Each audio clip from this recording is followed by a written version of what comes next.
Faisons un point sur la délicate conciliation entre la vie privée, le droit au respect de la vie privée, d'une part, et la liberté d'expression, d'autre part. Le droit au respect de la vie privée, il est protégé dans notre Code civil à l'article 9. Et il est protégé également au niveau de la Convention européenne des droits de l'homme à l'article 8.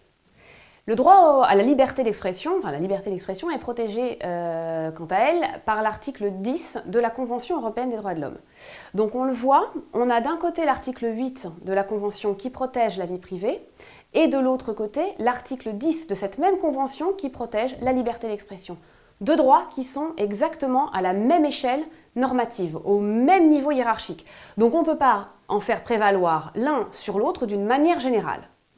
Du coup, comment faire ? Parce qu'il est extrêmement fréquent que la vie privée soit atteinte par un journal, par exemple. Et le journal va faire valoir sa liberté d'expression, alors que la victime va faire valoir sa vie privée. Comment faire ?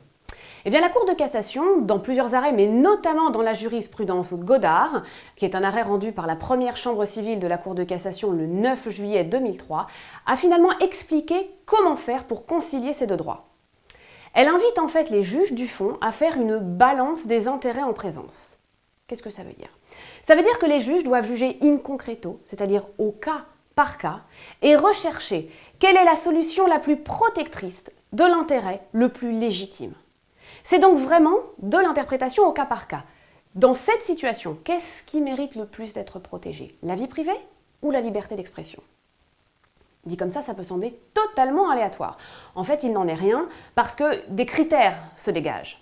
Et on constate notamment que la liberté d'expression va avoir tendance à primer sur la vie privée dans certains cas. C'est le cas notamment lorsque l'information révélée est anodine. Certes, elle porte sur la vie privée, mais c'est un détail tellement anodin qu'on ne va pas condamner un journal pour ça.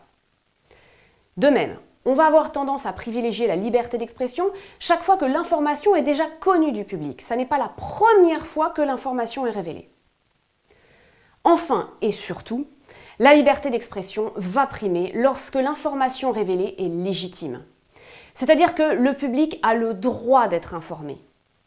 Ce sera le cas chaque fois lorsque le journal, par exemple, relate un fait d'actualité, un fait de société, ou fait part d'un débat d'intérêt général. Dans ces hypothèses, le public doit être informé, au prix peut-être d'un sacrifice de la vie privée ou de l'atteinte à l'image d'une personne.